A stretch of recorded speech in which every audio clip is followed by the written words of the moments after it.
Hello everyone, welcome করছি আবারও সবাইকে সজিবুলস ইংলিশ কেয়ারে। Hopefully you are great today.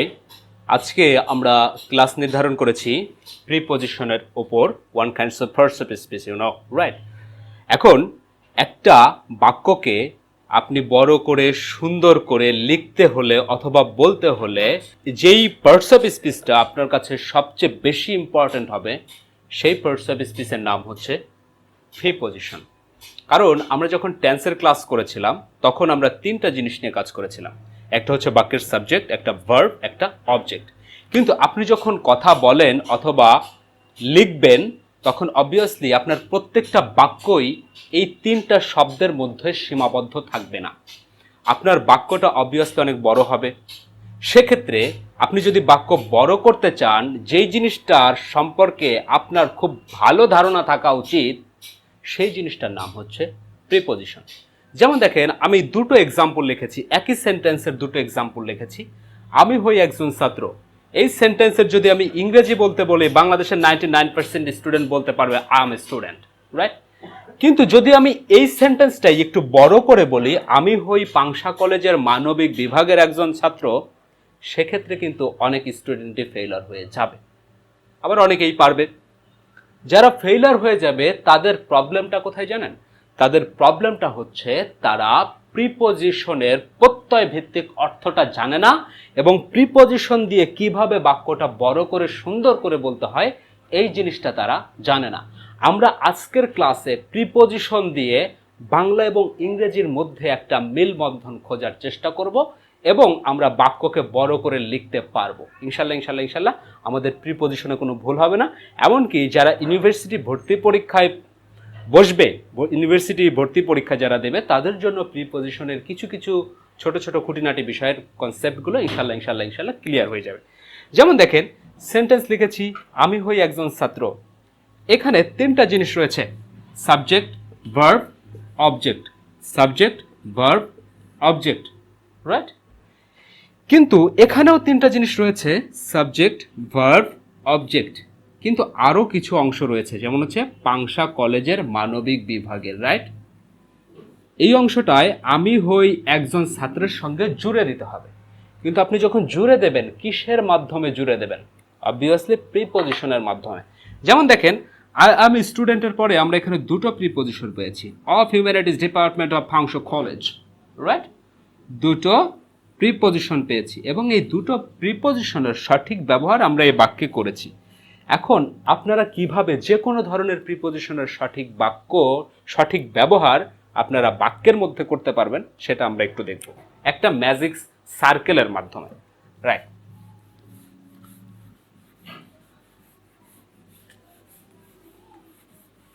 সার্কেলটা দেখার আগে প্রিপজিশনটাকে আমরা একটু ভেঙে আসি। প্রি শব্দের অর্থ কি? পূর্বে। পজিশন শব্দের অর্থ কি? অবস্থান। তাহলে পুরো অর্থটা দাঁড়ালো পূর্বে অবস্থান। এখন প্রশ্ন হচ্ছে, কার পূর্বে অবস্থান? এই প্রিপজিশন এরা কার পূর্বে বসে? এখন প্রিপজিশন কোনগুলো হয় আমরা নর্মালি জানি, যারা জানি না আজকের ক্লাসে জেনে যাব। To, at, in, for, which, across, through, over, upon, up, down, এগুলো নিয়ে আমরা বিস্তারিত কথা বলবো। কিন্তু এরা পূর্বে অবস্থান, অর্থাৎ পূর্বে এরা অবস্থান নেয়, পূর্বে বসে। এখন প্রশ্ন হচ্ছে কার পূর্বে বসে? উত্তর দিচ্ছি, মনে রাখবেন, নাউন অথবা প্রোনাউন, এদের পূর্বে প্রিপজিশনটা বসে। বসে কি করে? নাউন অথবা প্রোনাউনের পূর্বে প্রিপজিশন বসে, এবং বসে উক্ত নাউন এবং প্রোনাউনের সঙ্গে বাক্যের অন্য শব্দের সম্পর্ক স্থাপন করে। আমার একটা শিক্ষক বলেছিলেন, সজিবুল, প্রিপজিশনের কাজ হচ্ছে নাউন বা প্রোনাউনের পূর্বে বসে বাক্যের অন্য শব্দের সঙ্গে উক্ত নাউন বা প্রোনাউনের বিয়ে দেওয়া, রাইট? আমরা একটা সেন্টেন্সের মাধ্যমে ক্লিয়ার করছি। যেমন দেখেন, রুবেল ইজ হ্যাপি। হ্যাপি লিখলাম, রুবেল ইজ হ্যাপি হার। দেখেন, এই বাক্যটার আপনি কোনো অর্থ করতে পারবেন না। অর্থটা কি দাঁড়াবে? রুবেল হয় খুশি হার তাকে। রুবেল হয় খুশি তাকে। সেন্টেন্সটা কিন্তু খুবই বেখাপ্পা লাগছে, ভাল লাগছে না শুনতে। কেন ভাল লাগছে না? এখানে একটা জিনিসের অভাব আছে। কোন জিনিসের অভাব? একটা প্রিপজিশনের অভাব। এবার প্রিপজিশনটা দিয়ে দিলাম, অর্থটা দেখেন কেমন সুন্দর শোনায়। রুবেল তার প্রতি খুশি, রুবেল তার প্রতি সুখী। ব্যাপারটা বোঝা গেল? তার মানে প্রিপজিশন কি করে?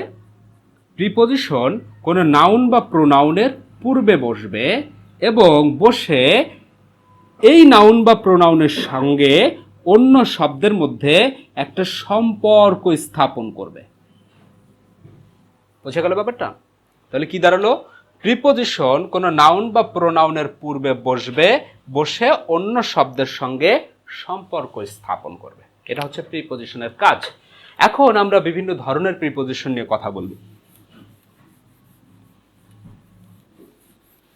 আমরা একটা সার্কেলের মাধ্যম দিয়ে যাব, একটা সার্কেল দিয়ে আমরা অনেকগুলো প্রিপজিশন শিখে ফেলার চেষ্টা করব।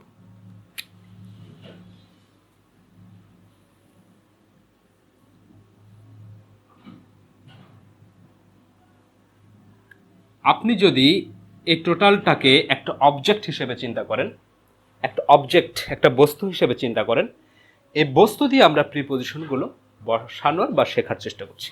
এখন কোনো বস্তুর উপরে যদি কোনো কিছু বোঝায়, সেক্ষেত্রে প্রিপজিশন অন হবে। কি হবে? অন। কোনো বস্তুর উপরে বোঝালে প্রিপজিশন কি হবে? অন হবে। স্যার একটা এক্সাম্পল দিচ্ছি, দেখেন। There is a pen on the table. টেবিলের উপরে একটি কলম আছে। তার মানে অন শব্দের অর্থটা কি? উপরে। এখানে যেহেতু অর্থ লেখার প্রয়োজন নেই, আপনি নিজে কল্পনা করেন যে একটা অবজেক্টের উপরে যখন কিছু বোঝাবে তখন প্রিপজিশন কি হবে? অন হবে। রাইট। এখন আরো উপরে যদি বোঝায় সেক্ষেত্রে প্রিপজিশন কি হবে? আরো উপরে বোঝানো। সেক্ষেত্রে প্রিপজিশন হবে দুইটা, একটা হচ্ছে অ্যাবভ আর একটা হচ্ছে ওভার। রাইট। এখন দেখেন এখানে আপনাদের একটা প্রশ্ন থেকে গেল, ভাইয়া কখন অ্যাবভ বসবে, কখন ওভার বসবে?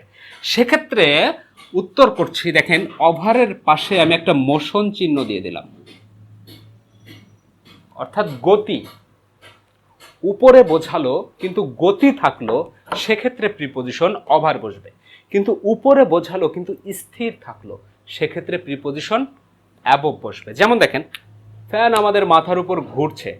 এখন ঘুরছে মানে কি জিনিসটা এখান থেকে সরে অন্যদিকে চলে যাচ্ছে? এর কি গতি আছে? না, ও স্থির একটা অবস্থায়। হ্যাঁ, ফ্যান চলছে কিন্তু ও একটা অবস্থায় স্থিতিশীল। দ্যাট মিনস এখানে বসবে কি? অ্যাবভ। যেমন দেখেন আমি একটা এক্সাম্পল দিচ্ছি, the fan is running dash my head. Over my head নাকি above my head? Above my head, কারণ ফ্যানটা স্থির আছে। যদি গতি থাকে তাহলে সেক্ষেত্রে কি হবে? ওভার হবে। OVER, ওভার হবে। রাইট। গতি থাকলে কি হবে? ওভার হবে। আর যদি উপরেই বোঝালো কিন্তু স্থির, সেক্ষেত্রে কি বসাবেন আপনি? অ্যাবভ বসাবেন। এতক্ষণ পর্যন্ত বুঝে গেছেন? তিনটাই কিন্তু উপরে, অনও উপরে, অ্যাবভও উপরে, ওভারও উপরে। তাহলে ভাই অন কোন উপরে বসবে? অন বসবে উপরে, কিন্তু যেই জিনিসটার উপরে বসবে সেই জিনিসটার সঙ্গে লেগে থাকবে জিনিসটা। বুঝে গেল ব্যাপারটা? যেমন দেখেন, there is a pen on the table. কলমটি টেবিলের উপরে আছে। এখন টেবিলের উপরে নিশ্চয়ই টেবিলের সঙ্গে কলম লেগেই আছে। দ্যাট মিনস এখানে প্রিপজিশন কোনটা বসবে? অন। কিন্তু ফ্যান যখন আমার মাথার উপর, এটাও কিন্তু ওয়ান কাইন্ড অফ উপরেই, কিন্তু ফ্যান যখন আমার মাথার উপরে আছে সেটা কি অবস্থায়? রানিং অবস্থায়, কিন্তু স্থিতিশীল, সরছে না। দ্যাট মিনস এখানে কি বসবে? অ্যাবভ। কিন্তু হেলিকপ্টার যখন আপনার মাথার উপর দিয়ে চলে যায় তখন কি হবে? ওভার। যখন পাখি আপনার মাথার উপর দিয়ে চলে যায় তখন কি হবে? ওভার। যদি বুঝে থাকেন তাহলে একটা কোশ্চেন করছে, আনসার করেন।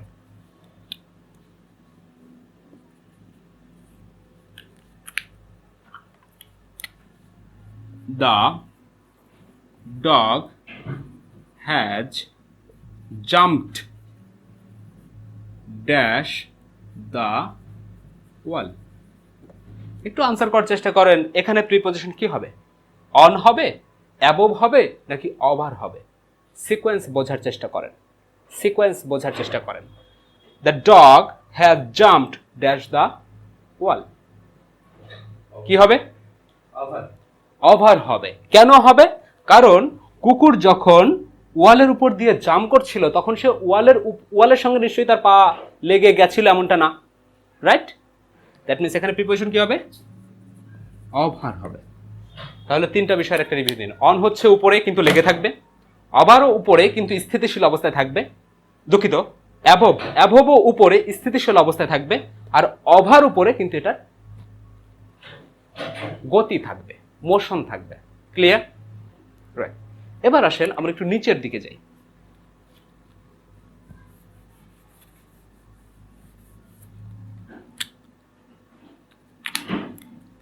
যদি কখনো কোনো কিছুর নিচে বোঝায় সেক্ষেত্রে প্রিপোজিশন কি হবে? সেক্ষেত্রে হবে আন্ডার।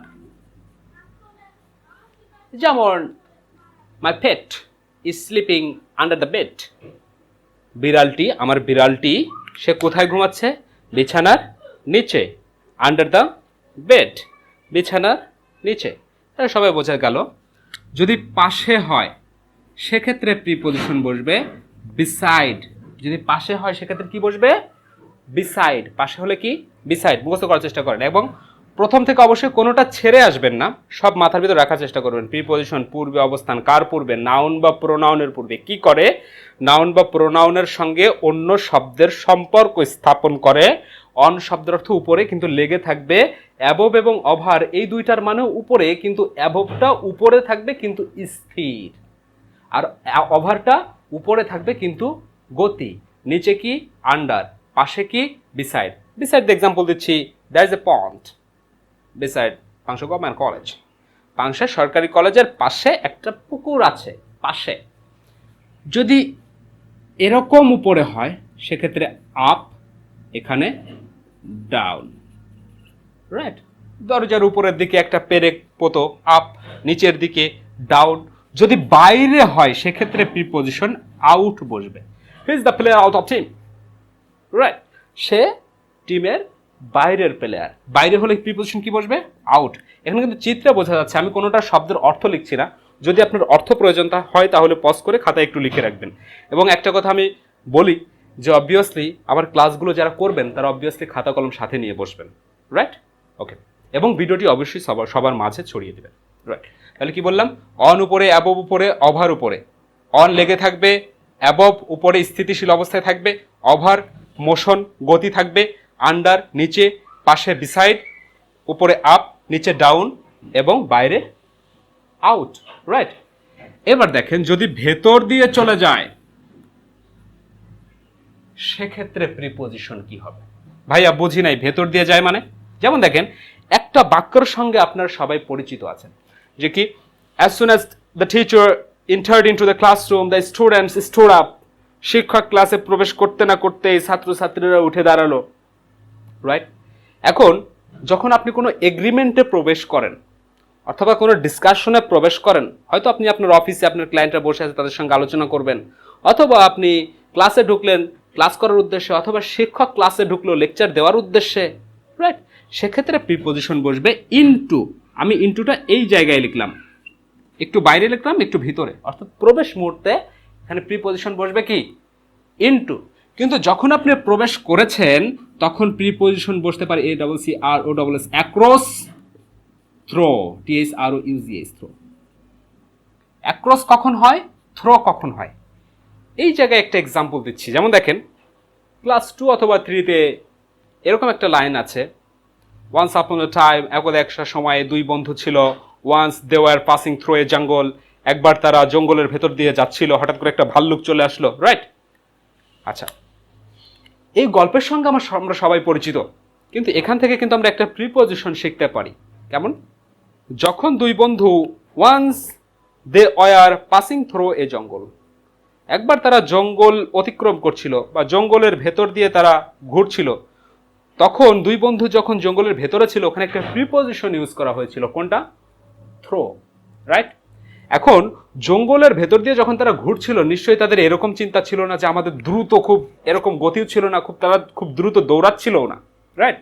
সেক্ষেত্রে যদি ভেতর দিয়ে চলে যাওয়া বোঝায় সেক্ষেত্রে থ্রো বসবে, কিন্তু ভেতর দিয়ে চলে যাওয়াই বোঝাচ্ছে কিন্তু প্রচন্ড গতি আছে এবং ক্ষিপ্রতার সঙ্গে প্রাণপণে দৌড়াচ্ছে, সেক্ষেত্রে অ্যাক্রস হবে।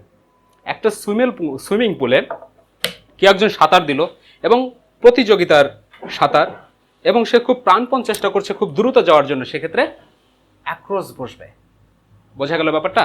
আর যদি খুব স্লো থাকে সেক্ষেত্রে থ্রো হবে। এই নিয়ে একটু মতভেদ থাকতে পারে, তবে আমি আমার মতো করে ব্যাপারটা ক্লিয়ার করলাম। ইনশাল্লাহ এটা কাজ করবে। তাহলে কি দাঁড়ানো? যদি প্রবেশ করা বোঝায় তাহলে ইনটু বসবে, আর ভেতর দিয়ে চলে যাওয়া বোঝালে থ্রো অথবা অ্যাক্রস বসবে। কখন থ্রো কখন অ্যাক্রস বলেছি, না বুঝলে আবার পজ করে একটু টেনে আনতে হবে। রাইট, এইবার আসেন, যদি ভেতরে বোঝায় সেক্ষেত্রে প্রিপোজিশন ইন বসবে। ভেতরে, আমি এটার ভেতরে লিখেছি, চলে যাওয়া না। যদি ভেতরে বোঝায় সেক্ষেত্রে ইন বসবে। যেমন এরকম হতে পারে, আই লিভ ইন বাংলাদেশ, আমি বাংলাদেশে বসবাস করি। এখন টোটালটা যদি আপনি বাংলাদেশ হিসেবে কল্পনা করেন এই সার্কেলটা, তার মানে ভেতরে বোঝালে প্রিপোজিশন ইন, বদ্ধ, আপনি আবদ্ধ অবস্থায় আছেন, প্রিপোজিশন কি ইন। এখন ইন একটা প্রত্যয় ক্যারি করে, এটাও একটু জেনে রাখবেন। ইন কোন প্রত্যয় ক্যারি করে? এ অথবা অন্তস্থ, এ অথবা অন্তস্থা। আর ভেতরে বোঝালে প্রিপোজিশন কি বসবে? ইন। এবার আসেন, যদি ভেতরে বোঝায় সেক্ষেত্রে প্রিপোজিশন অ্যাট বসবে। ভাইয়া বুঝি নাই, ভেতরে কি বুঝি নাই। যেমন দেখেন, চৌধুরী অ্যান্ড সন্সের একটা কথার সঙ্গে আপনারা সবাই পরিচিত আছেন, সেটা হচ্ছে অপেক্ষাকৃত বড় স্থানের ক্ষেত্রে প্রিপোজিশন ইন বসে, ছোট স্থানের ক্ষেত্রে প্রিপোজিশন অ্যাট বসে। এই কারণের জন্য আমি বললাম ভেতরে বোঝালে তো প্রিপোজিশন ইন বসেই, কিন্তু ভেতরে সেখানে প্রিপোজিশন কি বসে? অ্যাট বসে। যেমন আমি এরকম বলতে পারি, I live at Dhanmondi in Dhaka. Right, আমি ঢাকার কোথায় বসবাস করি? ধানমন্ডি। ঢাকার তুলনায় ধানমন্ডিটা খুবই ছোট। রাইট, দুইটা সিকোয়েন্সের ক্ষেত্রে, দুইটা জায়গার ক্ষেত্রে অপেক্ষাকৃত বড় স্থানের ক্ষেত্রে প্রিপোজিশন ইন বসবে এবং ছোট স্থানের ক্ষেত্রে প্রিপোজিশন অ্যাট বসবে। না বুঝলে আবার একটু টেনে দেখার চেষ্টা করো।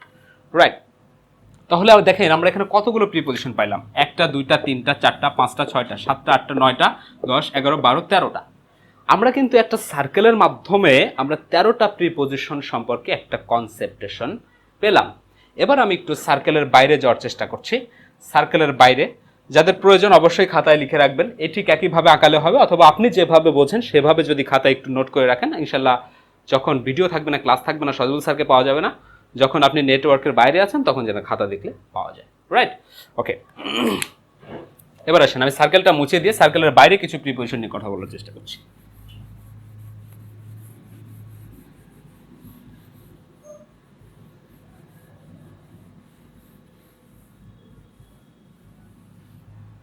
প্রথমে আলোচনা করব অফ প্রিপোজিশন নিয়ে। আমরা ভিডিও শুরুতেই দুটো বাক্য লিখেছিলাম, একটা হচ্ছে আমি হই একজন ছাত্র, আম স্টুডেন্ট, আর একটা লিখেছিলাম আমি হই পাংশা কলেজের মানবিক বিভাগের একজন ছাত্র। ওখানে দুইটা র ছিল, একটা হচ্ছে মানবিক বিভাগের আর একটা ছিল পাংশা কলেজের, দুইটা র ছিল। এবং সেখানে আপনারা না মনে থাকলে একদম প্রথমে যে একটু ভিডিওটা দেখে আসতে পারেন, ওখানে আমরা অফ প্রিপোজিশন ইউজ করেছিলাম বাক্যটা বড় করার জন্য। রাইট, এখন অফ শব্দের অর্থটা হচ্ছে র অথবা এর। বাংলায় যদি আমি লিখি নদীর মাছ, এখানে একটা র রয়েছে, দ্যাট মিনস এখানে একটা প্রিপোজিশন আছে। রাইট, এখন বাংলা থেকে যখন আপনি ইংলিশ করবেন অফ প্রিপোজিশন দিয়ে, তখন একটা মেথড অবশ্যই আপনার মনে রাখতে হবে। কারণ র এর পরের শব্দটা আগে উচ্চারণ করতে হয় ফিশ, এবং আগের শব্দটা পরে উচ্চারণ করতে হয় রিভার। দ্যাট মিনস দাঁড়ালো কি? Fish of river. ঠিক একই রকম ইংরেজি থেকে যখন আপনি বাংলা করবেন তখন একই মেথড, অপের পরের শব্দটা আগে উচ্চারণ করতে হয় রিভার। নদী, অপের জন্য কি? র অথবা এর, নদীর। ফিশ, মাছ। রাইট, এখন পাংশা কলেজের স্টুডেন্ট, যেমন দেখেন আপনি কিভাবে বাক্য বড় করতে পারেন? পাংশা কলেজের ছাত্র, সেক্ষেত্রে র রয়েছে এখানে অপ, অপের পরের শব্দ আগে স্টুডেন্ট, পরের শব্দ আগে স্টুডেন্ট, অপ Pangsha college, Pangsha college. Right, তার মানে অপের ব্যবহারটা আমরা শিখলাম। অপ শব্দের অর্থ কি? র অথবা এর, অপের পরের শব্দটা আগে উচ্চারণ করতে হয়, আগের শব্দটা পরে উচ্চারণ করতে হয়। ক্লিয়ার? ওকে।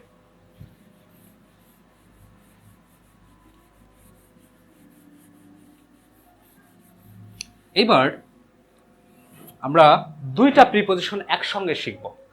একটা হচ্ছে বিটুইন একটা হচ্ছে অ্যামং, এবং এই দুইটার ভেতরে আমরা পার্থক্য দেখার চেষ্টা করবো। একটা হচ্ছে বিটুইন আর একটা হচ্ছে অ্যামং। বিটুইন শব্দের অর্থ হচ্ছে দুইয়ের ভেতর, আর অ্যামং শব্দের অর্থ অনেকের ভেতর। রাইট, বিটুইন শব্দের অর্থ দুইয়ের ভেতর এবং অ্যামং শব্দের অর্থ হচ্ছে অনেকের ভেতর। যেমন দেখেন, যারা এসএসসি স্টুডেন্ট অথবা এসএসসি স্টুডেন্ট অথবা একাডেমিক স্টুডেন্টস, তারা অবশ্যই একটা বাক্যের সঙ্গে আপনারা পরিচিত আছেন, কারণ আপনাদের ডায়লগ লিখতে হয় পরীক্ষায়, এবং সেখানে একটা লাইন অবভিয়াস থাকে, সেটা হচ্ছে right a dialogue between you and your friends. তুমি এবং তোমার বন্ধুর ভেতরে একটা কথোপকথন লেখো, একটা ডায়লগ লেখো। ওখানে মানুষ কিন্তু দুইজন থাকে, একজন আপনি আর একজন আপনার বন্ধু। যখন দুইয়ের ভেতরে কোনো বিষয় আলোচনা করা হয় তখন সেখানে বসবে কি? বিটুইন। আর যখন অনেকের ভেতরে, যেমন এখানে একটা এক্সাম্পল দিতে পারি, Sajibul Islam delivered his speeches among students. ছাত্রছাত্রীদের ভেতরে সজিবুল ইসলাম তার বক্তব্য দিচ্ছেন। এখানে অনেকেই আছেন, দ্যাট মিনস এখানে অ্যামং। বোঝা গেল ব্যাপারটা? এখন যখনই আপনি বিটুইন পড়বেন তখন আপনি অ্যামংটাও মুখস্থ করে রাখবেন, কারণ দুইয়ের ভেতরে নাকি অনেকের ভেতরে, এটা যেন আপনার মাথায় থাকে। এবং যখন আপনি বাক্য লিখবেন, ইংরেজিতে বাক্য লিখবেন, অবশ্যই তখন যেন আপনার ভুল না হয়। দুই বোঝালে বিটুইন, অনেকের ভেতরে হলে অ্যামং। রাইট? ওকে,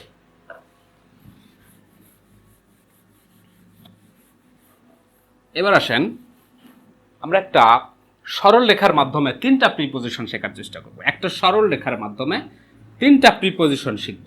এক, অতীতের যদি কোনো নির্দিষ্ট সময় থেকে কোনো জিনিস বোঝায়, আমি এখানে দিলাম 2000 সাল, এখানে আমি দিলাম, আচ্ছা এটা কি 2020, আমি দিলাম 2021 সাল। এখন এই 2000 সাল এবং 2021 সালের মাঝখানে সময় কত বছর? 21 বছর। রাইট? 21 বছর। এখন দেখেন, অতীতের কোনো নির্দিষ্ট সময় থেকে কিছু বোঝালে সেখানে প্রিপোজিশন সিন্স হয়, আর ফিউচারে কোনো নির্দিষ্ট সময় পর্যন্ত আপনি কোনো কাজ করবেন সেক্ষেত্রে টিল অথবা আনটিল হয়। আনটিলে কিন্তু একটা এল, মনে রাখবেন। অনেক স্টুডেন্ট ভুল করে, আনটিলে দুইটা এল দেয়, আনটিলে কিন্তু একটা এল। রাইট, কারণ কি বললাম, অতীতের কোনো নির্দিষ্ট সময় থেকে কোনো জিনিস বোঝালে সেক্ষেত্রে সিন্স হয়, আর ফিউচারের কোনো নির্দিষ্ট সময় পর্যন্ত, ফিক্স সময় পর্যন্ত কোনো কথা যদি আপনি বলতে চান সেক্ষেত্রে টিল অথবা আনটিল হয়। আর মাঝখানে যে সময়ের ব্যাপ্তিটা, সেইখানে হয় প্রিপোজিশন ফর। এবার একটা এক্সাম্পলের মাধ্যমে ব্যাখ্যা করার চেষ্টা করছি। যেমন আমি যদি বলি যে আমি 2000 সাল থেকে এখানে আছি, এই বাসায় আমি 2000 সাল থেকে আছি, সেক্ষেত্রে আমি কি বলবো? I have been living here since 2000।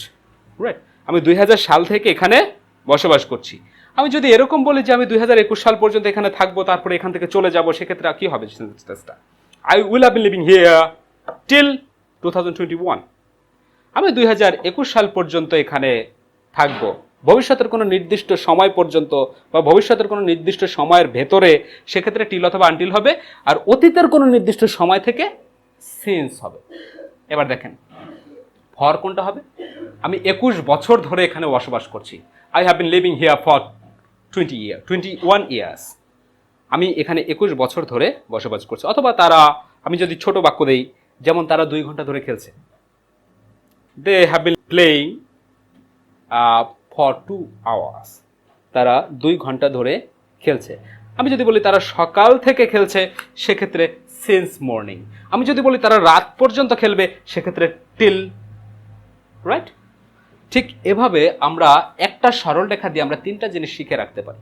যদি এই সরল রেখাটা কারো কাছে কমপ্লেক্স মনে হয়, কমপ্লেক্স মনে হওয়ার কথা না, যদি কমপ্লেক্স মনে হয়, সে আরো একটা জিনিস শিখে রাখতে পারে, সেটা হচ্ছে, এটা ছোটবেলায় শিখেছিলাম তবে কাজ করে, বড় হয়ে শিখেছি, এটা ছোটবেলায় শিখেছিলাম, এরকম হতে থেকে যদি থাকে বাক্যে, সেক্ষেত্রে সিন্স বসবে। ধরে যাবত যদি থাকে, সেক্ষেত্রে ফর বসবে। একই জিনিস যদি পর্যন্ত, সেক্ষেত্রে টিল অথবা আনটিল। যদি কারো বুঝতে অসুবিধা হয় সেক্ষেত্রে, তাহলে কি বললাম, অতীতের কোনো নির্দিষ্ট সময় থেকে আপনি কোনো কাজ করছেন, কোনো নির্দিষ্ট সময় থেকে কোনো জিনিস হয়ে আসছে, সেক্ষেত্রে সিন্স বসবে। আর ফিউচারে কোনো নির্দিষ্ট সময় পর্যন্ত বা কোনো নির্দিষ্ট সময়ের ভেতরে আপনি কোনো কাজ করবেন, সেক্ষেত্রে টিল অথবা আনটিল। আর সময়ের ব্যাপ্তি, নির্দিষ্ট সময়, জিনিসটা 2000 সাল থেকে আর 21 বছর, জিনিসটার ভিতরে যে একটা পার্থক্য আছে এটা তো বুঝতে পারছেন। 2000 সাল থেকে আর একটা হচ্ছে 21 বছর ধরে, এর ভিতরে একটা নির্দিষ্ট পার্থক্য আছে। যদি 21 বছর ধরে এরকম বোঝায়, অথবা কোনো নির্দিষ্ট সময় ধরে, আপনি 2 ঘন্টা ধরে পড়ছেন, আপনি 1 ঘন্টা ধরে অপেক্ষা করছেন, আপনি 1 ঘন্টা ধরে অপেক্ষা করছেন আর 10টা থেকে অপেক্ষা করছেন, এর ভেতরে কিন্তু একটা পার্থক্য আছে। যদি ধরে বোঝায় সেক্ষেত্রে ফর বসবে প্রিপজিশন, রাইট? তা আমরা একটা সরল লেখায় আমরা 3টা প্রিপজিশন বোঝানোর চেষ্টা করলাম।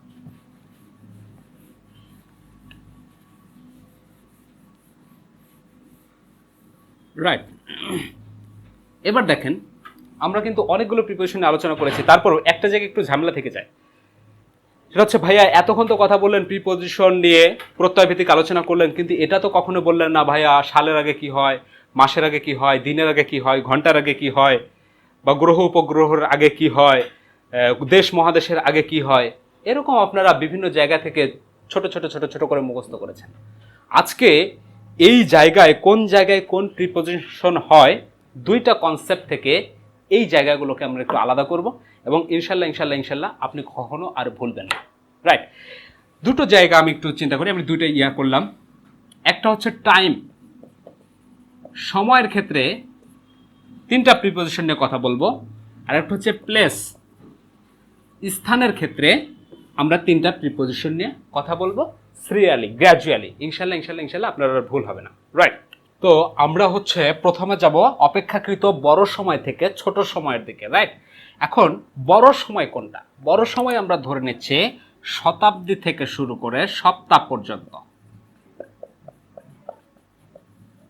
শতাব্দী থেকে শুরু করে সপ্তাহ পর্যন্ত, এর আগে প্রিপজিশন ইন বসবে। শতাব্দী থেকে শুরু করে সপ্তাহ পর্যন্ত প্রিপজিশন কি বসবে? ইন। ইন। তাহলে আমি যদি বলি 1971, প্রিপজিশন কি হবে? ইন। আমি যদি বলি এপ্রিল, কি হবে প্রিপজিশন? ইন। আমি যদি বলি জুন, প্রিপজিশন কি হবে? ইন। আমি যদি বলি জানুয়ারি, প্রিপজিশন কি হবে? ইন। রাইট, আর আমি যদি বলি উইক, প্রিপজিশন কি হবে? ইন। তার মানে শতাব্দী থেকে শুরু করে সপ্তাহ পর্যন্ত প্রিপজিশন বসবে ইন। এবার আপনি যদি সপ্তাহের নিচে আসেন, সপ্তাহের নিচে কি আছে? বার। মনে রাখবেন, বারের আগে প্রিপজিশন বসবে অন। আমরা একটা সিকোয়েন্স ধরে যাব। আমরা সবচেয়ে বড় সময় ধরে নিয়েছি শতাব্দীটাকে, শতাব্দী থেকে শুরু করে সপ্তাহ পর্যন্ত প্রিপজিশন ইন বসবে, এবং তার নিচে আসবে বার, বারের আগে প্রিপজিশন বসবে অন। এখন বারের আগে যদি প্রিপজিশন অন হয়, তাহলে আমি যদি জিজ্ঞেস করি স্যাটারডে, এর আগে প্রিপজিশন কি বসবে? অন। টুয়েসডে, প্রিপজিশন কি বসবে? অন। ওয়েডনেসডে, প্রিপজিশন কি বসবে? অন। রাইট, এখন বারের পরে কি আসে? বারের পরে আসে দিনের কিছু কিছু পার্ট, দিনের ক্ষুদ্র সময় অথবা দিনের বৃহৎ সময়। এখন এই দিনের বৃহৎ সময়ের নাম স্কলাররা বললেন পিরিয়ড অফ টাইম, আর দিনের ক্ষুদ্র সময়ের নাম দিলেন পয়েন্ট অফ টাইম। এখন এই দিনের বৃহৎ সময়ের আগে প্রিপজিশন বসবে ইন, এবং দিনের ক্ষুদ্র সময়ের আগে প্রিপজিশন বসবে অ্যাট। এখন আপনার কাছে ব্যাপারটা কমপ্লেক্স হতে পারে, ভাইয়া আমি তো দিনের বৃহৎ সময় চিনতে পারবো না, আমি তো দিনের ক্ষুদ্র সময় চিনতে পারবো না। তার জন্য বলছি, এই বৃহৎ সময় এবং ক্ষুদ্র সময় নিয়ে আপনি টেনশন না করলেও চলবে। একটা বিষয় একটু মনে রাখবেন, যেমন দেখেন আমরা একটা নতুন প্রসেসে এই বৃহৎ সময় এবং ক্ষুদ্র সময়ের জায়গা থেকে আমরা প্রিপজিশনটাকে একটু দেখার চেষ্টা করি। রাইট, এখন দেখেন দিন শুরু হয় কি দিয়ে? ডন, ভোর দিয়ে। আমি ভোরের ইংলিশটা লিখলাম ডন। ভোরের পরে কি আসে? মর্ন। মর্নের পরে কি আসে? নুন, দুপুর। দুপুরের পরে কি আসে? বিকেল, আফটারনুন। আফটারনুনের পরে কি আসে? আফটারনুনের পরে গোধূলি। গোধূলির ইংলিশটা হচ্ছে ডাস্ক। ডাস্কের পরে কি আসে? সন্ধ্যা, ইভিনিং। সন্ধ্যার পরে কি আসে? নাইট, রাত। কয়টা গেল? 1 2 3 4 5 6 7, এই 7টা হতে হবে, মনে রাখবেন।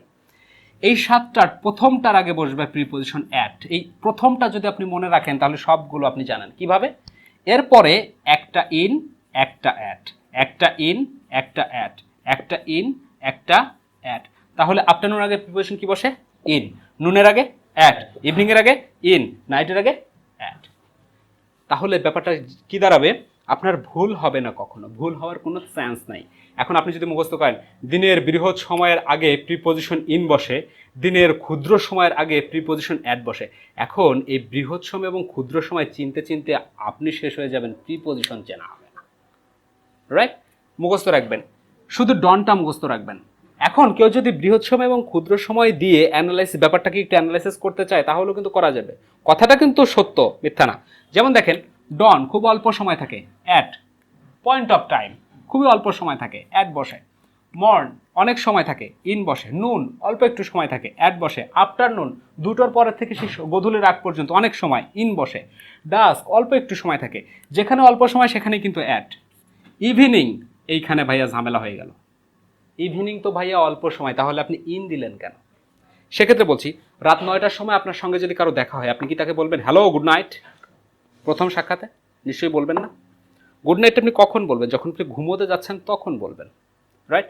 আবার যদি আপনি রাত 10টার সময়ও কাস্টমার কেয়ারে ফোন করেন, সেখান থেকে আপনাকে বলবে হ্যালো শুভ সন্ধ্যা, আপনাকে কিভাবে সাহায্য করতে পারি, রাইট? এই কনসেপ্ট থেকে ইভিনিংটা অনেক বৃহৎ সময়, আর রাত ঘুমানোর পরে শেষ হয়ে যায়, আমি আর চোখে দেখি না, শেষ। এই কনসেপ্ট থেকে রাতটা খুবই অল্প সময়। ক্লিয়ার? এভাবে আমরা পিরিয়ড অফ টাইম এবং পয়েন্ট অফ টাইমের মধ্যে একটা সমন্বয় করতে পারি। এবং যদি পিরিয়ড অফ টাইম এবং পয়েন্ট অফ টাইম নিয়ে আমার একটু সমস্যা থাকে, আমি যদি না বুঝতে পারি, তাহলে শুধু ডন মুখস্থ করলেই হবে। এরপরে একটা ইন, একটা একটা ইন, একটা একটা ইন, একটা। ক্লিয়ার? তাহলে আমরা সময়ের ক্ষেত্রে প্রিপজিশন, 3টা প্রিপজিশন নিয়ে কথা বললাম। সময়ের ক্ষেত্রে একটু মনে রাখতে হবে, প্রথমে সবচেয়ে বৃহৎ সময় আমরা ধরে নিয়েছিলাম শতাব্দী থেকে শুরু করে সপ্তাহ পর্যন্ত। এর আগে প্রিপজিশন কি বসবে? অন। এরপরে কি আছে? সপ্তাহের পরে বার, Saturday, Sunday, Monday, Tuesday, Wednesday, Thursday, Friday. এর আগে কি বসবে? অন। এবং এই বারের পরে কি? ক্ষুদ্র সময় এবং বৃহৎ সময়। সেক্ষেত্রে বৃহৎ সময়ের আগে প্রিপজিশন ইন, ক্ষুদ্র সময়ের আগে প্রিপজিশন অ্যাট। যারা বৃহৎ সময় ক্ষুদ্র সময় বোঝেন না, তাদের জন্য ডন মুখস্থ করলেই হয়ে যাবে। ডনের আগে অ্যাট, তারপরে একটা ইন, একটা অ্যাট, একটা ইন, একটা অ্যাট, একটা ইন, একটা অ্যাট, রাইট? এবার আমরা জায়গার দিকে যাব, একটু প্লেস, প্লেসের দিকে যাব। আমি প্লেসের ক্ষেত্রেও বড় থেকে ক্রমশ আস্তে আস্তে ছোটোর দিকে আসব। এখানে আমি সবচেয়ে বড় জায়গাকে ধরে নিলাম গ্রহ উপগ্রহ, পৃথিবীকে ধরে নিলাম সবচেয়ে বড় জায়গা। পৃথিবীর পরেই তো দেশ, মহাদেশ, সাগর। এই গ্রহ উপগ্রহের আগে প্রিপজিশন বলবে অন। তাহলে আর্থের আগে প্রিপজিশন কি হবে? অন। গ্রহ উপগ্রহের পরে আপনি মনে রাখবেন মহাদেশ থেকে শুরু করে বড় শহর, এর আগে প্রিপজিশন বসবে ইন। এবং বড় শহরের পরে ছোট শহর, এর আগে প্রিপজিশন অ্যাট। ক্লিয়ার? তাহলে আর্থের আগে প্রিপজিশন অন। আমি যদি বলি বাংলাদেশ, বাংলাদেশের আগে প্রিপজিশন ইন। America in. বড় শহর পর্যন্ত ঢাকা ইন। কিন্তু আমি যদি ছোট শহর বলি কালুখালী অথবা পাংশা, অ্যাট। ক্লিয়ার? সেক্ষেত্রে কিন্তু আমরা প্লেসটাও খুব সুন্দর একটা সিকোয়েন্স ধরে ধরে যাবেন। সিকোয়েন্স ধরে না গেলে আপনার জন্য একটা বিপদ হয়ে যাবে। নর্মালি যেই সমস্যার কারণে আমরা অনেকেই এখন পর্যন্ত প্রিপজিশন শিখতে পারিনি, সেটা হচ্ছে আমরা আলাদা আলাদা করে শিখেছি। যে বাংলাদেশের আগে ইন হয়, কিন্তু আমেরিকার আগে কি হয় জানে না, রাইট? আমরা সিকোয়েন্স ধরে ধরে পড়ার চেষ্টা করব, রাইট? ওকে,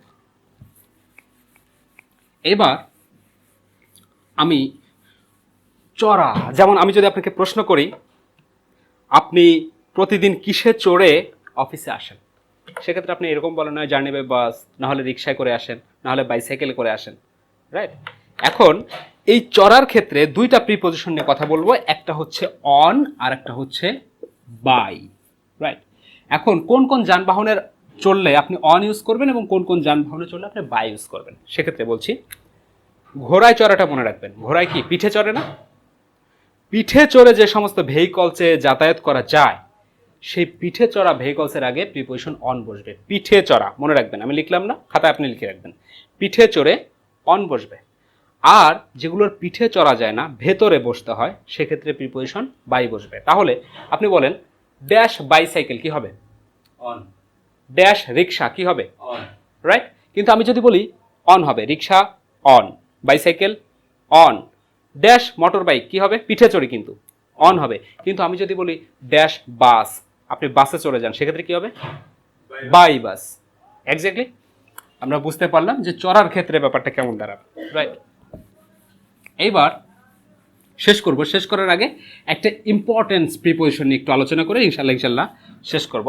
সেটা হচ্ছে একটা প্রিপোজিশন সম্পর্কে আমরা এখনো কথা বলিনি, মোস্ট ইম্পর্টেন্ট একটা প্রিপোজিশন, সেটা হচ্ছে টু। কারণ আপনি যখন সেন্টেন্স মেক করতে যাবেন এই টুর ব্যবহারটা বহুল ব্যবহৃত বাক্যে, এই টু নিয়ে আমরা কথা বলবো। এখন এই টুর বাংলা আমরা অনেকেই মুখস্থ করেছি, দিকে, প্রতি, কাছে, নিকটে। কথা সত্য। যেমন আমি এক্সাম্পল দিতে পারি, they are going to school, তারা স্কুলের দিকে যাচ্ছে, ঠিক আছে। I am happy to you, আমি আপনাদের প্রতি খুশি, ঠিক আছে। His house next to my house, তার বাড়ি আমার বাড়ির কাছে, ঠিক আছে। কিন্তু এগুলো দিয়ে না জীবন চলে না। আপনার আরেকটা মেথড টু, অন্য একটা মেথড আপনার টুকে শিখতে হয়। সেই মেথডটা কি? টুর পরে কখনো কখনো ভার্বের প্রেজেন্ট ফর্ম লক্ষ্য করা যায়। ইনফিনিটিভ বলি আমরা এটাকে, ইনফিনিটিভ, প্রেজেন্ট পার্টিসিপল, জেরান্ড, এগুলো নিয়ে আমাদের আলোচনা আসবে, তখন আমরা আলোচনা করব। আজকে শুধু টু শেখানোর জন্য একটু শিখে রাখছি। টুর পরে ভার্বের প্রেজেন্ট ফর্ম এরকম দেখতে পাওয়া যায়। সেক্ষেত্রে একটা অর্থ মুখস্থ করবেন। টু প্লাস V1 অথবা টু প্লাস ভার্বের প্রেজেন্ট ফর্ম সমান সমান উঠতে, বসতে, চলতে, শুতে, ঘুমাতে, এরকম মুখস্থ করবেন। ভাইয়া বুঝলাম না, আপনি কি ফান করছেন? না, ফান না, এক্স্যাক্টলি ফান হলেও আপনি এভাবে মুখস্থ করবেন। টু প্লাস ভার্বের প্রেজেন্ট ফর্ম সমান উঠতে, বসতে, চলতে, ফিরতে, শুতে, ঘুমাতে, এভাবে মুখস্থ করবেন। কেন? আপনার জন্য ভালো হবে। কারণ দেখেন, টু গো শব্দের অর্থ যদি যেতে হয়, টু পেলে শব্দের অর্থ কি? টু গো শব্দের অর্থ যদি যেতে হয়, টু পেলে শব্দের অর্থ কি? খেলতে। টু স্লিপ শব্দের অর্থ কি? রাইট, টু স্লিপ শব্দের অর্থ ঘুমাতে। টু গো যেতে, টু পেলে খেলতে, টু স্লিপ ঘুমাতে, টু রাইট লিখতে, টু গিভ দিতে, টু নো জানতে, রাইট? মুখস্থ করবেন। এবার দেখেন, আই ওয়ান্ট, সেন্টেন্স কিভাবে মেক হয়? আই ওয়ান্ট টু গো, আমি যেতে চাই। আই ওয়ান্ট টু পেলে, আমি খেলতে চাই। আই ওয়ান্ট টু স্লিপ, আমি ঘুমাতে চাই, রাইট? এই টু প্রিপোজিশনটা ব্যবহার করা হয় ইনফিনিটিভ মেক করতে, রাইট? তার মানে টু নিয়ে আমরা কয়েকটা কথা বললাম। দিকে, প্রতি, কাছে, নিকটে, এটা আমরা জানি, এক্সাম্পল দিয়েছি। আরেকটা হচ্ছে টু প্লাস ভার্বের প্রেজেন্ট ফর্ম সমান উঠতে, বসতে, চলতে, ফিরতে, শুতে, ঘুমাতে। টু গো যেতে, টু পেলে খেলতে, টু রান দৌড়াতে, টু স্লিপ ঘুমাতে, টু রাইট লিখতে, এভাবে একটু মুখস্থ করে রাখার চেষ্টা করবেন। ইনশাল্লাহ বাক্য গঠনের ক্ষেত্রে এই মেথডটা আপনাকে অনেক অনেক বেশি হেল্প করবে, রাইট?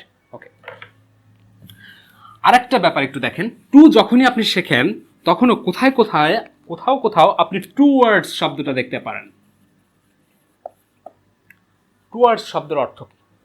এই টু ওয়ার্ডস শব্দের অর্থ দিকে, আবার টু শব্দের অর্থ দিকে। What's the difference between them? এদের ভেতর পার্থক্য কোথায়? এই দুইটা জিনিসের ভেতর পার্থক্যটা কোথায়? এই দুইটা জিনিসের ভেতর পার্থক্য হচ্ছে, আমি একটা সরল লেখা দিয়ে চেষ্টা করি। ধরেন আপনি আপনার অফিসে যাচ্ছেন, অফিসের কাজে, অফিসটা যদি এইখানে আমি ধরি, আপনি এখান থেকে যাত্রা শুরু করেছেন, তার মানে আম গোয়িং টু অফিস, আমি অফিসে যাচ্ছি। আপনার উদ্দেশ্য একটা, অফিসে যাবেন, ওখানে ফাইলপত্র থাকবে, আপনি কাজ করবেন। যখন আপনার উদ্দেশ্য এটা, তখন প্রিপোজিশন বসবে টু।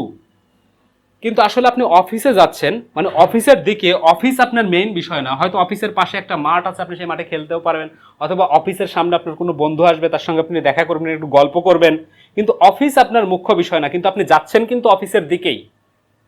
সেক্ষেত্রে বসবে towards. I am going towards office, এই অফিসের দিকে। কই যাস? এই অফিসের দিকেই যাচ্ছি। ক্লিয়ার? কিন্তু যখন আপনি ফর্মালি অফিসেই যাচ্ছেন, আপনার উদ্দেশ্য অফিস, তখন কি বলবে? টুয়ার্ডস না, টু। আমরা কিন্তু কই যাস? এই স্কুলের দিকে যাই। স্কুলের দিকে মানে কি? স্কুলের দিকে মানে আপনি আসলে পড়াশোনার উদ্দেশ্যে যাচ্ছেন না, বা ক্লাস নেওয়ার উদ্দেশ্যে বা ক্লাস করার উদ্দেশ্যে যাচ্ছেন না। আপনি যাচ্ছেন, ওখানে আপনার হয়তো কোনো বন্ধু আসবে, অথবা একটু গসিপিং করবেন, অথবা স্কুলের পাশে কারো বাড়ি আছে, আপনি সেখানে একটু যাবেন। সেক্ষেত্রে কি বসবে? Towards, right? ওকে, আমরা টু এবং টুয়ার্ডস এর ভিতরে একটা পার্থক্য দেখতে পেলাম। আর একটা দুইটা প্রিপোজিশন আমরা একসঙ্গে শিখবো, শেষ করবো তার। কারণ প্রিপোজিশনে বিস্তারিত কথা তো, এত অল্প সময়। যদি আমরা যতগুলো প্রিপোজিশন নিয়ে আলোচনা করলাম, অনেকগুলো প্রিপোজিশন নিয়ে আলোচনা করেছি, যদি তারপরেও কোনোটা বুঝতে অসুবিধা হয়, অথবা কোনোটার এক্সাম্পল আমি দিতে মিস করি, হয়তো কোনোটার এক্সাম্পল হয়তো দেওয়া হয়নি, কারণ একটা প্রেশারও থাকে যে ভিডিওটা লেন্দি করা যাবে না, অল্প সময় আপনাদের জন্যই, এরকমটা চিন্তা থাকে মাথায়। যে খুব শর্ট টাইমে সারতে হবে, অনেক বেশি কথা বলা যাবে না, এরকম রেস্ট্রিকশনও আছে। যার দরুন আপনাদের যদি কোথাও বুঝতে অসুবিধা হয় অবভিয়াসলি কমেন্টস করবেন। কমেন্টসের উপর ভিত্তি করে কোনো একজন ভিউয়ার্স ও যদি বুঝতে না পারে তার জন্য করে আমরা সজিবুল ইংলিশ কেয়ার থেকে আবার ওই টপিক্সের উপর অন্য ভিডিও করার চেষ্টা করব, ওই টপিক্সের উপর, রাইট? যেমন দেখেন from dot dot dot dot to, এই দুটো প্রিপারেশন একসঙ্গে একটু মুখস্থ করে না, কারণ বাক্যের ব্যবহার অনেক বেশি। যেমন দেখেন বিশেষ করে এইচএসসির স্টুডেন্ট, একাডেমিক স্টুডেন্ট যারা রয়েছে, বিশেষ করে আমি এইচএসসির ফার্স্ট ইয়ার বইয়ের একটা লাইন নিয়ে একটু কথা বলি। ওখানে নেলসন ম্যান্ডেলা একটা গল্পে এরকম একটা লাইন আছে, Nelson Mandela guided South Africa. Nelson Mandela South আফ্রিকাকে পরিচালনা করতেন from the shackles of apartheid, বর্ণ বৈষম্যের শেকল থেকে টু মাল্টিরেশিয়াল ডেমোক্রেসি, বহুজাতিক গণতন্ত্র পর্যন্ত। আবার আমি যদি বলি I am going from here two town, আমি এখান থেকে টাউনের দিকে যাচ্ছি, একটা জায়গা থেকে আর একটা জায়গায় মুভ করা, সেক্ষেত্রে দুটো পজিশন একটা মুখস্থ, একটা ফ্রমের পরে কোন জায়গা থেকে যাচ্ছেন, আর ফ্রমের পর টু কোথায় যাচ্ছেন। ফ্রম হেয়ার এখান থেকে টু টাউন, টাউনের দিকে, ক্লিয়ার? একটা জায়গা থেকে আরেকটা জায়গা থেকে। তো এই ছিল আজকে আমাদের প্রিপোজিশনের আলোচনা। প্রিপোজিশনের আলোচনা একটা লাস্ট একটা ভিউ দিয়ে দিচ্ছি 1 মিনিটে। আমরা আলোচনা করেছিলাম কি, সর্বপ্রথম আমরা দেখার চেষ্টা করেছি কিভাবে আমরা প্রিপোজিশন কেন শিখবো, উদ্দেশ্যটা কি। তারপর আমরা প্রিপোজিশনটাকে ভেঙেছি, 3টা কনসেপ্ট থেকে আমরা আলোচনা করার চেষ্টা করেছি। একটা হচ্ছে মিনিং বেস, প্রত্যয় ভিত্তিক আলোচনা, আজকে আমরা সেটা আজকের ক্লাসে করেছি। আরেকটা হচ্ছে অ্যাপ্রোপ্রিয়েট বেস, একটা হচ্ছে ইডমস বেস, রাইট? এখন অ্যাপ্রোপ্রিয়েট প্রিপোজিশন এটা আপনার মুখস্থ করতে হবে, এবং কোনগুলো মুখস্থ করতে হবে এগুলো আমরা নেক্সট ভিডিওতে বলে দেব। তারপরে আমরা একটা ম্যাজিক সার্কেল শিখেছি, এই সার্কেলের উপরে কি হয়, অন হয়, অ্যাবভ হয়, ওভার হয়, এর পার্থক্য করার চেষ্টা করেছি। নিচে আন্ডার হয়, পাশে বিসাইড হয়, বাইরে আউট হয়, ভেতরে ইন হয়, ভেতরের ভেতরে অ্যাট হয়, ভেতর দিয়ে চলে গেলে প্রবেশ মুখে ইনটু হয়, কখনো থ্রো হয়, কখনো অ্যাক্রস হয়, এই জিনিসগুলো নিয়ে আলোচনা করেছি। এবং একটা সরলরেখার মাধ্যম দিয়ে আমরা দেখার চেষ্টা করেছি কোথায় সিন্স হয়, কোথায় টিল হয়, কোথায় আনটিল হয়, এবং কোথায় ফর হয়, এগুলো আমরা দেখেছি। অপের একটা ব্যবহার শিখেছি, অপ শব্দের অর্থ র অথবা এর, ইনের প্রত্যয় আলোচনা করেছি, এবং টু শব্দের অর্থ দিকে, প্রতি, কাছে, নিকটে আলোচনা করেছি। এবং যেই দুইটা জায়গায় মানুষ বেশি ভুল করে সেটা হচ্ছে সময় এবং জায়গা। এই সময় এবং জায়গার একটা মেথড আপনাদের সামনে দাঁড় করানোর চেষ্টা করেছি, আপনারা দেখে আসবেন। এবং ভিডিওটি মনোযোগ সহকারে অবভিয়াসলি দেখলে প্রিপোজিশন সম্পর্কে একটা ক্লিয়ার কনসেপ্টেশন পাওয়া যাবে। এবং প্রিপোজিশন নিয়ে আমরা যখন আবার নেক্সট আরেকটা ভিডিও বানাবো, সেই ভিডিওটা থাকবে শুধু এক্সাম্পল নিয়ে কাজ করব আমরা, হার্ড এক্সাম্পল নিয়ে, যেই এক্সাম্পলগুলো প্রতিযোগিতামূলক পরীক্ষায় আসে এবং আপনাকে আনসার করতে হয়, সেই এক্সাম্পলগুলো নিয়ে আমরা কাজ করব। তো আজকের ভিডিও যদি আপনি মনোযোগ সহকারে দেখেন তাহলে ইনশাল্লাহ আগামী ক্লাসে আমাদের প্রিপোজিশন নিয়ে যে ভিডিও আসবে সেই ভিডিওতে ইনশাল্লাহ আপনার জন্য অনেক বেশি হেল্পফুল হবে, রাইট? আর আগামী দিনে আমাদের ভিডিওটা আসবে একটা কম্বিনেশনের ওপর, যারা রাইটিংয়ে খুব দুর্বল, যাদের ফ্রি হ্যান্ড রাইটিংয়ে খুব দুর্বল, ভাই আমি তো বানিয়ে লিখতে পারি না, মুখস্থ তো আমার হয় না, কিন্তু আমি বানিয়ে লিখতেও পারি না, তাদের জন্য ইনশাল্লাহ আমাদের পরবর্তী ভিডিও আসবে কম্বিনেশনের উপর, combination between English and Bangla, ইংরেজি এবং বাংলার ভেতরে একটা কম্বিনেশন দেখার চেষ্টা করব। সেই ভিডিওটা আপনাদের ভালো লাগবে। আর সে পর্যন্ত আপনারা সবাই ভালো থাকেন, সুস্থ থাকেন, সজিবুল ইংলিশ কেয়ারের সাথে থাকেন, ভিডিওটি সবার মাঝে ছড়িয়ে দিন। All the best.